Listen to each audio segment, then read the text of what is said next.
All right, guys, what is going on? This is the Club of the Man 1993 country for hopefully this brief Raw review tonight. I want to get this review in quickly as always, as I usually do. I didn't want to, just delay this, but I disclaimer in the live chat. I mean, if you want to join me in the live chat tonight, that's awesome. If you want to talk, I'll gladly answer your questions, but I don't want to stay on as long as I usually do tonight because I'm not really feeling 100% tonight. I just want to get to bed. I mean, I'm fine, just throat's feeling a little dry, and I'm just I feel drained out pretty much. Just one of those things. Something's going around. I don't know what it is, but I just want to just get on here, do this review, answer any questions, and then just hit the hay because I'm tired. Yes, anybody in the live chat, thank you guys for joining in. So we're going to talk about this episode of Monday Night Raw, which took place in Des Moines, Iowa, at the Wells Fargo Arena, which felt weird because we were just in the Wells Fargo Center last week in Philadelphia. Overall, this episode of Raw, I thought it was, wasn't bad. It wasn't as good as last week's. I felt like him. It was still a pretty strong episode. There were some weird things that took place that I will talk about that somewhat didn't make sense. Some things did, I'm like, okay, I get it now. At first, it didn't quite make sense, but they were interesting. Some things were like, okay, strange, but then it worked out in the end for most of this time before the long run. So I will gladly, go through this review again and just talk about. We had two more qualifying matches, and we had a triple threat main event. Talking about the who was going to be the last person to enter the Elimination Chamber match at the Elimination Chamber for the men's Elimination Chamber. I thought it was pretty good. Hey, TN Couponer.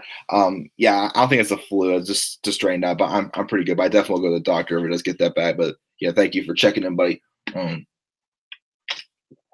So, anyways, let's just get this review out of the way because I just want to go to bed because I'm tired. So we start off the night actually with a match.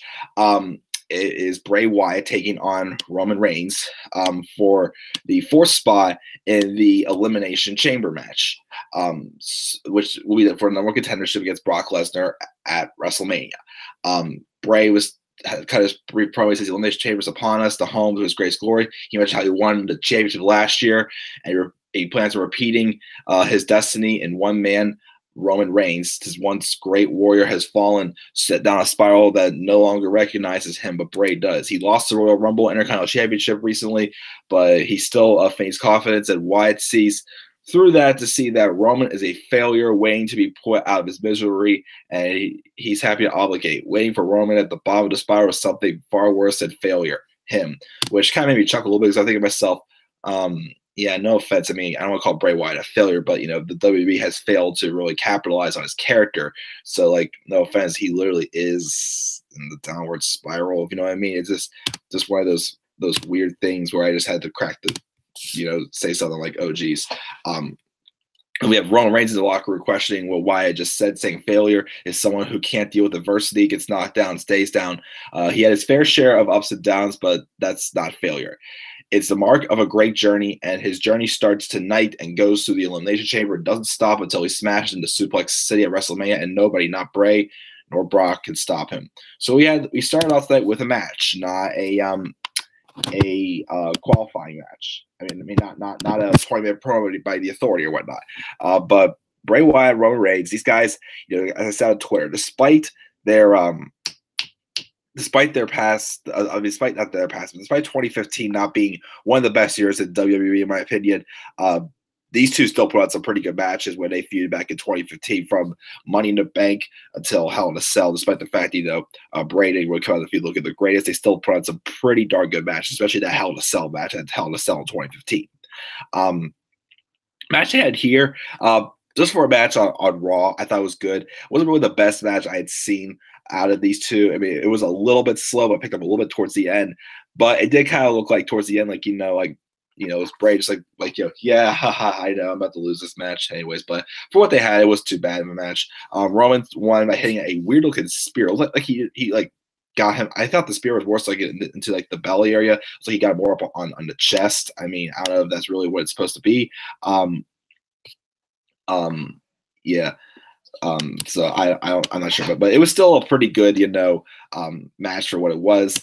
Roman gets to win as we all expected. He's going to be going to the Elimination Chamber match.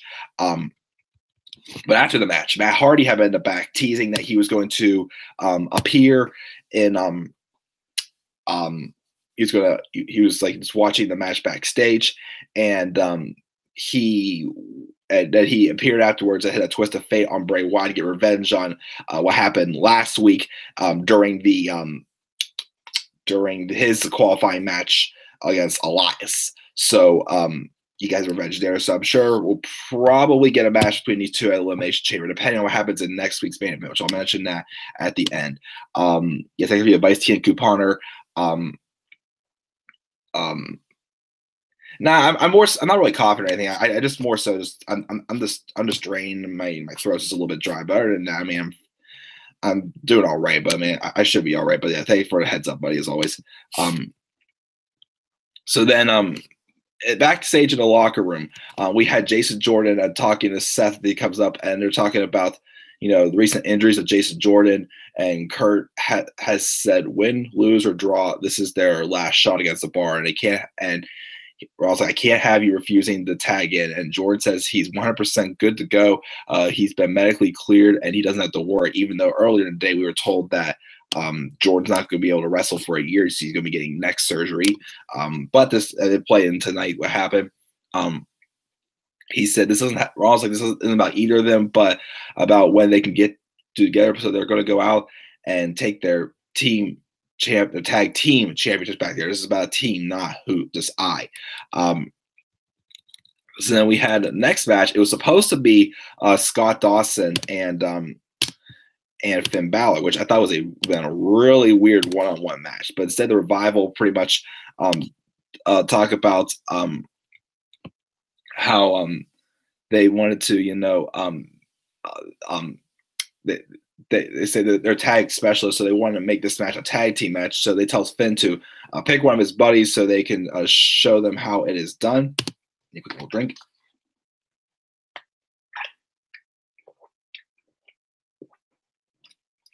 There we go. It feels good. So then they had this random tag match, which it was whatever. Probably one of the lowest points of the show tonight, I felt. But the Revival won. I mean, the Revival lost. So I'm like, all right, what was the point of them losing this match? I mean, it didn't really feel like it meant anything at all. And probably just the Revival continuing their downward spiral. Unfortunately, because, I don't know, apparently Vince doesn't like them or whatnot. So that's what happened there. But then we had this interesting promo backstage. Sasha Banks in the locker room just watching her match against Asuka. And it's seeming that Sasha has have a little bit of a chip on her shoulder as of late. With this, she's like just focusing a lot more on herself, and she wants to she's tired of just like poking around. She wants to get back at being a champion again.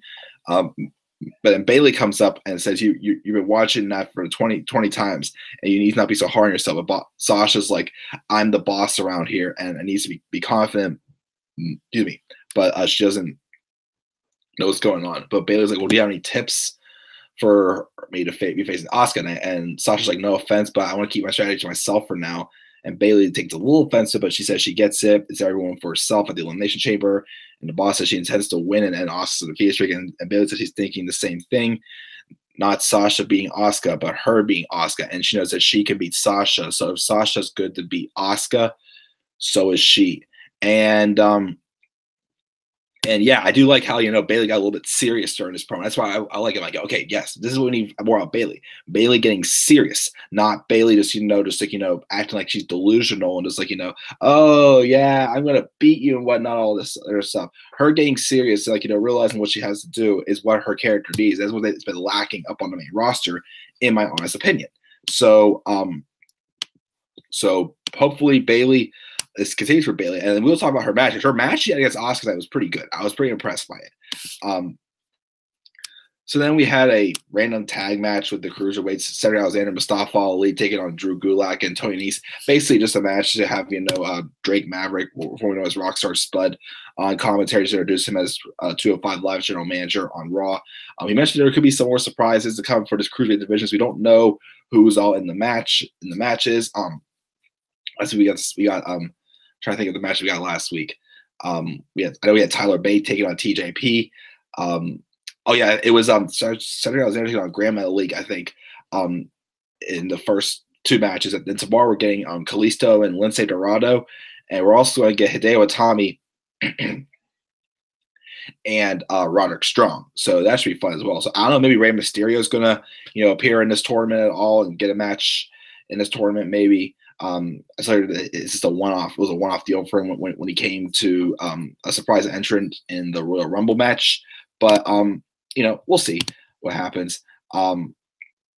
Yeah. So, but this match, it was whatever. Then we had this segment. Now, this segment was good, but it was also kind of weird to me, in my opinion. So before that, we had Kurt Angle talk to Alexa Bliss backstage and make his way out to the ring. Now, first, my thing is Alexa knew that the Women's Elimination Chamber match was happening last week, and she seemed cool with becoming part of history again. She seemed cool with it. Kurt makes his way out to the arena, and he reveals the 5 women that are going to be in the match besides Alexa Bliss. We got Bayley, Mandy Rose, Mickie James, Sonya Deville, and Sasha Banks. So already, like, yeah, because to me, that is when I'm like, okay, it's most likely Paige is either not coming back anytime soon or she's probably done for good, unfortunately, which is why I'm going to be convinced now that Paige is probably done for good if she's not going to be in this Elimination Chamber match. So I was surprised, though, to see that Nia Jax was in this match. Like, why was Nia kept out? But they have both members of Absolution, which, no offense to them, they just aren't really ready. Again, if Paige's not able to compete at all in WWE anymore, like, Absolution really isn't really anything without her, in my opinion. So I feel like that they both should be still be on NXT. But it's whatever. So, but here's the part that didn't quite make sense to me. It was just weird. Well, first they announced that Nia Jax is going to take on Asuka at the Elimination Chamber match. She wasn't in the match. And if she wins that match, she will qualify and be added to the Raw Women's Championship match at WrestleMania. Now, what doesn't make sense about this is first off, why does Nia Jax get this little special opportunity since she's not in the elimination? I mean, I guess she's not in the chamber match, but I understand it's Asuka also, which being her would be a big deal. But why was it Nia Jax was chosen for this opportunity, in my opinion? And second off, what didn't make sense is that Asuka's not decided yet who she's facing at WrestleMania. She can face either the Raw or SmackDown Women's Champion. So just because Nia gets in this match doesn't mean it's going to be a triple threat match. So it was weird. Like, Nia could, face the SmackDown Women's Champion because it's not definite who Asuka is facing. Like, in my opinion, Nia Jax should be in the match that Asuka's going to be in if she would beat Asuka, which I hope. I'm good. If oh, the hell my throat a little bit. But if she beats Asuka, she should be in the match at Asuka's because she beat Asuka. Why would Asuka get a different opportunity than her? Pretty much, you know what I mean? Doesn't quite make sense. But then here's where it's like things got a little bit more weird, but it was good still though. Alexa Bliss came down and she's trying to be a good sport, but what Kurt is doing is just completely wrong. She can't believe that he has the nerve to come out here and mention the women's evolution. She thinks his decision is against company policy since women and men are supposed to be treated the same. So how can we just put the title on the line, but Brock doesn't? And I'm thinking to myself, yeah, you got a good point there. Like, it's true. And that just means like Kurt didn't quite have a good explanation as to why Brock wouldn't doesn't have to defend the title at the Elimination Chamber, but heck, she does. It's true. It doesn't really make sense. And Kurt never really stated a good, legitimate reason.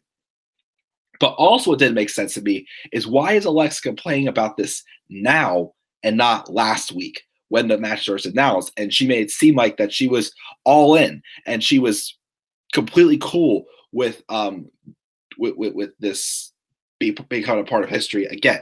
It didn't quite make sense to me. I mean, Sully had Belair on a night that at first was weird, but I'm like, okay, maybe it's possibly this. But to me, if you wanted Alexa to be upset about this, why did you have her start mentioning this last week and not wait till this week? You know what I mean? It was just a little bit weird. I mean, the stuff that was said, it was truth. But I didn't realize also, Kurt mentioned it, that apparently Alexa has not defended the Raw Women's Championship since TLC.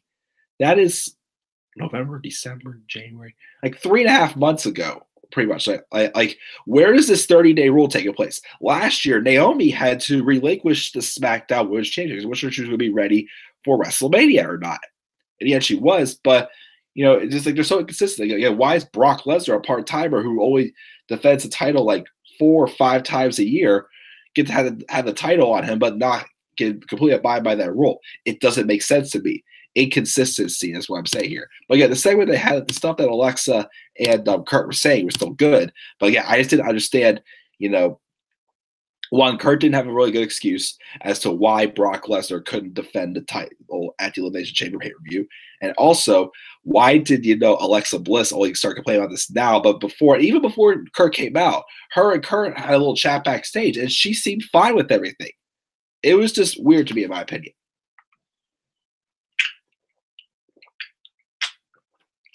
There we go. So yeah, then we had what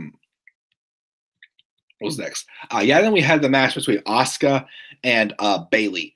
And honestly, the match wasn't too bad. Going back to what I said before, when Asuka was backstage talking with Sasha Banks, and it seemed like that Asuka had that more serious side to her. Bayley had that more serious side to her in her as well. I was gonna say that's some of the reason why Bayley's character has gone downhill on the main roster, because she's being look weak and delusional, like exactly like what happened to her in the feud with Alexa Bliss last year, that kendo stick on a pole match at Extreme Rules. Like, they made Bayley look like she was weak and just backed down from everything. Why would we want to root for somebody like that? But I was sure she was serious. She really took it to Asuka. Had a couple really nice near falls on there. Okay. It looked to me, though, that, you know, when it first looked like that Asuka was about to put the Asuka lock on Bayley, it looked like I thought, okay, maybe they will at least, you know, have Asuka, get Bayley to pass out the Asuka lock like she did at TakeOver Dallas, which that was the best way, I feel, for Asuka to win that match at Dallas, because of where Bayley was at, and, you know, where Asuka was at as well in her career. So I thought that was going to happen, but unfortunately it did not. Bayley tapped out to that cross arm bar or whatever heck it is called, which is all right, but I like the Asuka lock better. Afterwards, they did have respectfully shake hands to her, so I'm like, all right, cool, whatever. I thought maybe Sasha would come out, so she had a chip on her shoulder, but we'll see what happens at Chamber. But yeah, pretty good match between Asuka and Bayley. So Sheamus and Cesaro cut a little promo about them defending their tag titles tonight against Jordan and Rollins. There's one of the cell phone promos, this weird looking, like, you know, bland graphics. I don't know why they're doing that all of a sudden. The cell phone stuff, I'm cool, but the graphics is just, I don't know, just don't look like they really fit well with the show.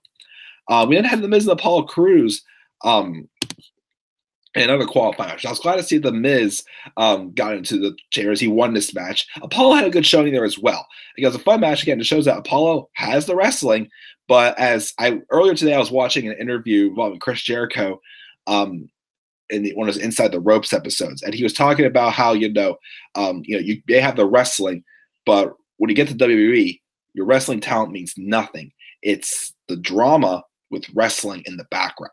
And that's the problem with Apollo Crews faces. He has the wrestling, he doesn't have the character at all, which again is because he was probably brought way too early for NXT. So, but The Miz came out beforehand, and he cut this really good promo pretty much about how, he wants to become, it's pretty much what I expect at this point now. With how long and how many times The Miz has been Intercontinental Champion, he's setting the bar higher for him, wanting to get to WrestleMania and face Brock Lesnar for Universal Title Champion. That way he'll hold both the Universal and Intercontinental Champions, which I feel, again, like he's saying, since 2016, when The Miz started these great Intercontinental title runs, I've been slowly becoming more of a fan of The Miz. And personally, I do think with his promo work and everything, he is ready to be in a world title hunt. He could be in a main eventer. I think he has, proven to me that he can handle that caliber. So this promo there was great, and I'm glad he did beat Apollo. We might see Apollo win and get some momentum for him going as well. But I think The Miz win at Chamber, probably not, but I think he was definitely worthy of being in the Chamber match. So far, let me see here. I have, and for my predicted card, I predicted 5 correct so far. It looks like the last one's going to be correct, because next week there's going to be a second chance fatal 4-way match for the final spot. And I predicted Seth Rollins to be in the Chamber, but unfortunately, it's going to be match between the guys who've already lost, Finn Balor, Bray Wyatt, Matt Hardy, and Apollo Crews. So it's still a good match, but I guess we have 5 to 6 people in the chamber predicted correctly. But yeah, that match was pretty good. We had then we had Seth Rollins walking around backstage. He runs into Kurt and Jordan and a Meg, but Jordan tells Rollins that he can't compete tonight, that he did some neck bridges warming up and it didn't feel right, and now the medics won't clear him. Seth is mad as what's supposed to do. The match is next, and Angle first saying he might have to forfeit the match, and then Rollins turns around and he sees Roman, and then Kurt's like, all right, go ahead. So Roman was going to be teaming up with Rollins. So I'm like, could be interesting. I mean, no, Roman's competed earlier tonight, but I thought that maybe they would go with somebody else. I'll mention at the end, though, of this match, a little thing that my friend Daniel Guys and I talked about earlier today, just to see what other people would think about this. So the match, we had the Bar for taking on the Shield for the tag titles. The match was going pretty good. I thought the match itself was good, but then out came Jason Jordan during the match to pump up Seth Rollins to be in the corner for his tag partner and Roman Reigns. Again, the match is going good. Rollins had some good spots in there, showing that he should definitely be in the main event scene. However, though, the match ended strangely, making me feel this match didn't really need to happen. So Sheamus and Cesaro literally started attacking Jason Jordan, who was at the sideline. Jordan did pull on Cesaro's leg when they weren't looking. And Jordan pretty much struck back. And because of that, Rollins and Reigns got disqualified. So they were flipping out on Jordan pretty much and whatnot. So I was at first confused, like, okay, what was the point of this happening? Pretty much, I don't know why they really had to have the match in the first place. They were going to lose, but what happened afterwards? It was, to me, they didn't really have to write Jason Jordan off TV, in my opinion. I mean, what they did was still good, but why make this match? I mean, it was a good match, but why just have a weird finish? If I don't know if Rollins is going to get another tag title shot with another partner by his side, whatnot. But what I felt could have happened, though, I was thinking about this earlier. There were rumors apparently that when Seth Rollins didn't need a new tag partner when Dean Ambrose went down, rumors have it that it was either going to be Jason Jordan or Finn Balor. Personally, for a WrestleMania match, I would rather have been Finn Balor, because my friend Dan and I were talking about this today. What if you had Finn Balor turn heel on Seth Rollins? And, because think about this. Last week, he was looking for an opportunity to get a shot at the Universal Championship. He lost to John Cena. He took that nasty curb stomp from Rollins that they pretty much said it was a big deal to Finn a few weeks ago. That happened there. But then oh shoot, what was I going to do this? But then, yeah, again, let's say if Finn does not get the Elimination Chamber, and they would have had Balor being Rollins' partner.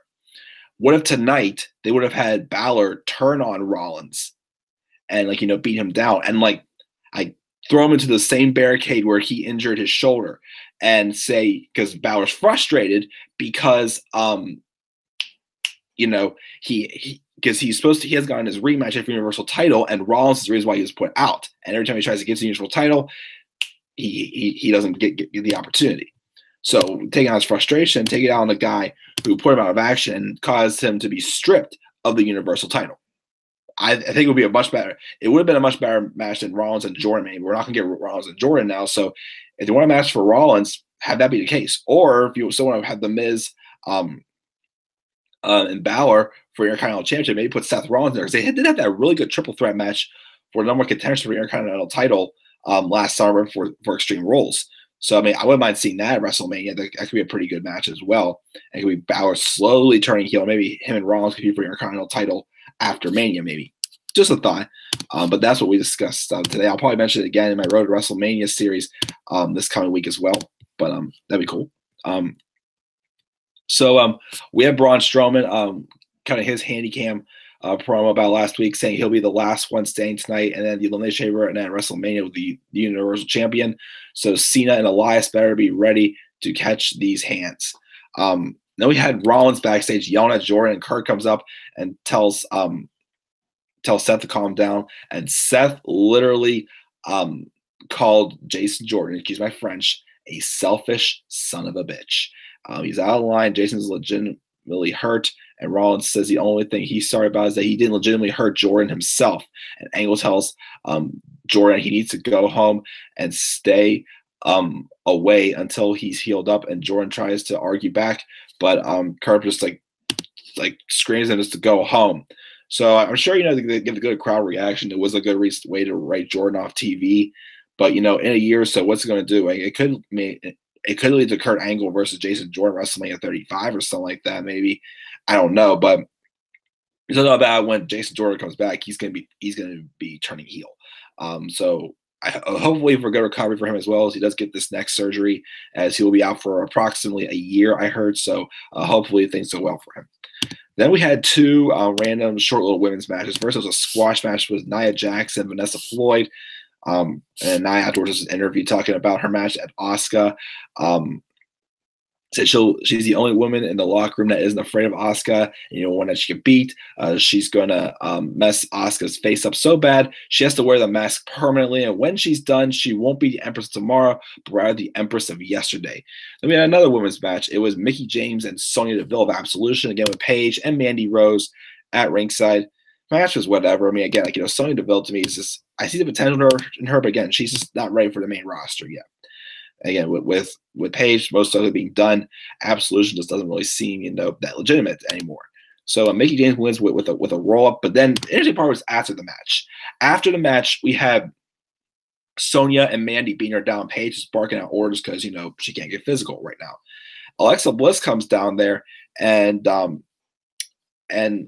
pulls Mickie out, just pretty much saying, "You all right or not?" And she saved her. So I'm like, why did Alexa save her? I mean, the only reason why I could think is Alexa's trying to form some type of, alliances for the Elimination Chamber match. But it was strange, but I guess we'll find out next week. But it was a good little hook there. Then we had the main event. Well, first it was announced that next week we would get that second chance fatal 4-way. The winner of the match would get the last spot in the men's Elimination Chamber match, which is between Finn Balor, Bray Wyatt, Matt Hardy, and Apollo Crews. Now, the main event was coming next, and at first I was confused. They kept saying the winner of this has to be the last person that entered the Elimination Chamber match. At first, I thought to myself, I thought, the last two people to enter the ring were the ones who started the match, and I realized, so the last person to be released from their pod. So that's something I thought first, first I'm like, am I going crazy? Like, why are they saying this? They're changing the rules again. I was like, I see. That's what it was. So we had this match. Well, first we had Elias playing his song first, this crapping on the crowd as always, which, no offense, this is probably the most reaction we got out of this crowd in Iowa tonight. They weren't really the greatest crowd, in my honest opinion. Not really. They were pretty quiet, and then they were booing Elias whenever he started singing to them. I mean, they did give him a little bit of reaction for Rollins, because Seth Rollins is from Iowa, Davenport, Iowa, right outside Buffalo, Iowa. Apparently, that's what he said in his 24 special. But we had this match. It was Braun Strowman taking on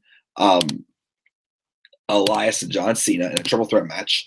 The match was pretty good. I do like how John Cena, again, I say that because, again, all respect to John Cena, when John Cena's in there, he has Super Cena, that's what kind of bothers me. But when he's in there and he's properly putting guys over, like big men like Braun Strowman, and just really selling, the fact he's faced a big man, that's fine with me. So I like that, even back at their match back in September, where Braun Strowman pretty much just destroyed John Cena, he sold it pretty well. And John did the same thing tonight. We had an interesting parallel between John Cena and Elias. Trying to take out Strowman out of the match because he was their biggest threat. Elias, for most match, was trying to avoid the action in the ring at all costs. We had a moment, though, when Cena did hit an AA on Strowman to the steps. Before that AA, though, something happened that bothered me, though, and that's the fact that, once again, Elias uses guitar as a weapon, which, again, makes no sense to me, because down at NXT, Elias never uses guitar as a weapon, and he melted down whenever Cassius Ohno destroyed his guitar. But to a surprise, though, after a running power slam, Elias won the match. Strowman hit the running power slam on Cena, but then Elias got Strowman out of the way somehow, and Elias pinned Cena for the win. So Elias will be the last person to enter to be released from his pod in the men's Elimination Chamber match. So I was somewhat surprised. So I'm pretty sure again, Elias trying to fill in the shoes for Samoa Joe until he gets back. Again, I like Elias. I'm glad he's getting this momentum. But again, I still think he's not ready for a main event caliber match yet at WrestleMania. So that's why I'm still hoping that him and Cena will have a match at Mania. Afterwards, Braun, like, you guys want more? He was the audience and he hits several power slams on Cena and Elias in the show.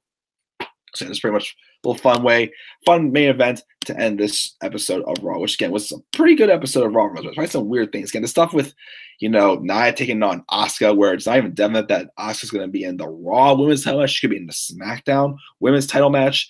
And then, the promo with Kurt and Alexa, it was good, but again, it just felt weird because Kurt couldn't really come up with a good reason as to why Brock can't defend his Universal title in the Elimination Chamber, but she has to. And also, again, why was Alexa only upset about it this week? Like she seemed fine. It was just strange, but just a little nitpicking there. I still thought we had a good episode tonight of Raw. So before I go off the air, as always, let me look at my polls on Twitter as well. What the?